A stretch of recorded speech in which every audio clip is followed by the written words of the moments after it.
ఎందరో త్యాగమూర్తుల త్యాగఫలం ఆంధ్ర రాష్ట్రం.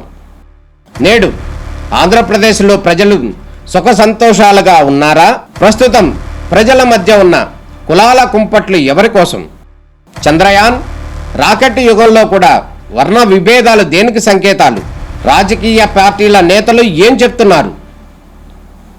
నేటి కాలంలో ప్రపంచాన్ని శాసించే మన యువత మేధాశక్తి ఏం కోరుకుంటుంది? తెలుసుకోవాలంటే ఆంధ్ర యువగలం. ప్రజల మాటే మా నోట. ఈరోజు కీసరపల్లిలో ఎక్కడైతే హైందవ శంకారం కార్యక్రమం జరగబోతుందో ఆ సైట్ దగ్గరికి వచ్చాం. ఒకసారి చూడండి, ఆ వైపున సుమారుగా 65 ఎకరాల్లో స్థలాన్ని ఇక్కడ మనం కేటాయించినాం. 65 ఎకరాల్లో సభాస్థలి కానీ లేకపోతే ఇక్కడ పార్కింగ్ కానీ ఏర్పాటు చేశాం. ఆ వైపున వెళ్ళారు. ఈ వైపున ఎయిర్పోర్ట్కి దగ్గరగా ఇంతకుముందు ముఖ్యమంత్రి చంద్రబాబు నాయుడు గారు ప్రమాణ స్వీకారం చేసినటువంటి జాగా ఆ వైపునే అక్కడ అపార్ట్మెంట్ కనపడుతున్నాయి కదా, అక్కడ రాత్రి పగలు ఈ చదువు చేయడం కానీ మిగతా కార్యక్రమాలు నిర్విఘ్నంగా ఇక్కడ జరుగుతూ ఉన్నాయి. దాంతో పాటుగా విశ్వ హిందూ పరిషత్కి సంబంధించిన సెక్రటరీ రాజు గారు కూడా ఈరోజు ఉన్నారు. మేమంతా ఇక్కడ పర్యవేక్షిస్తున్నాం. అలాగే వెంకటేశ్వరనారాయణ గారు జనరల్ సెక్రటరీ బీజేపీ గారు ఉన్నారు. అలాగే ప్రాణేష్ గారు ఉన్నారు. ట్రెజరర్ విహెచ్పి మిగతా అందరూ కూడా ఇక్కడ ఉన్నారు. రవికుమార్ గారు రవికుమార్ గారు విశ్వ హిందూ పరిషత్కి సంబంధించినటువంటి జనరల్ సెక్రటరీ గారు ఇక్కడ ఉన్నారు.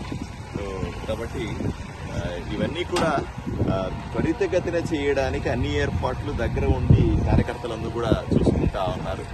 ఈరోజే ఆఫీసర్లతో అందరితో కూడా మాట్లాడడం జరిగింది.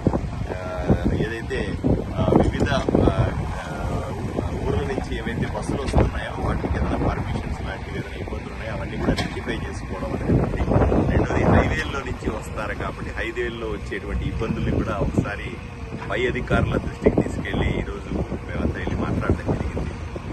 ఏర్పాట్లు అయితే చకచకా జరుగుతూ ఉన్నాయి. 5వ తారీఖున సుమారుగా ఈ 65 ఎకరాల్లో 2 లక్షలకు మించి జనాలు పెద్ద ఎత్తున వస్తారని అంచనాలున్నాయి. దీనికి తగ్గట్టుగా వెహికల్స్కి సంబంధించినటువంటి పార్కింగ్ స్థలం కానీ ఇక్కడికి వచ్చిన వాళ్ళకి వసతులు ఏర్పాటు చేయడం, వచ్చిన వాళ్ళకి స్నానాలు చేయడం కానీ, బాత్రూమ్లు ఏర్పాటు చేయడం కానీ, లేదా భోజనాలు ఏర్పాటు చేయడం కానీ, మిగతా వాటికి సంబంధించినటువంటి ఏర్పాట్లు కూడా చకచకా జరుగుతూ ఉన్నాయి. రాబోయే 2-3 రోజుల్లో ఈ సభాస్థలి అంతా కొలిక్కి వస్తున్నట్టుగా ఉంది. అలాగే వెంకటేశ్వరనారాయణ గారు డిజైన్ కూడా తయారు చేస్తూ ఉన్నారు. స్టేజ్కి సంబంధించిన డిజైన్లు కూడా రెడీ అవుతా ఉన్నాయి. ఇవి కూడా 2-3 రోజుల్లో ఫైనలైజ్ అయితే ఫైనలైజ్ చేస్తే బ్రహ్మాండంగా దీనికి ఒక మంచి రూప్ వచ్చే అవకాశం కూడా ఉంది. త్వరగా ఈ పనులు చేయాలని పెద్దలంతా కూడా గట్టి పట్టుదలగా ఉన్నారు. పొద్దు నుంచి రాత్రి దాకా ఈ పనులు దగ్గరుండి పర్యవేక్షిస్తాం.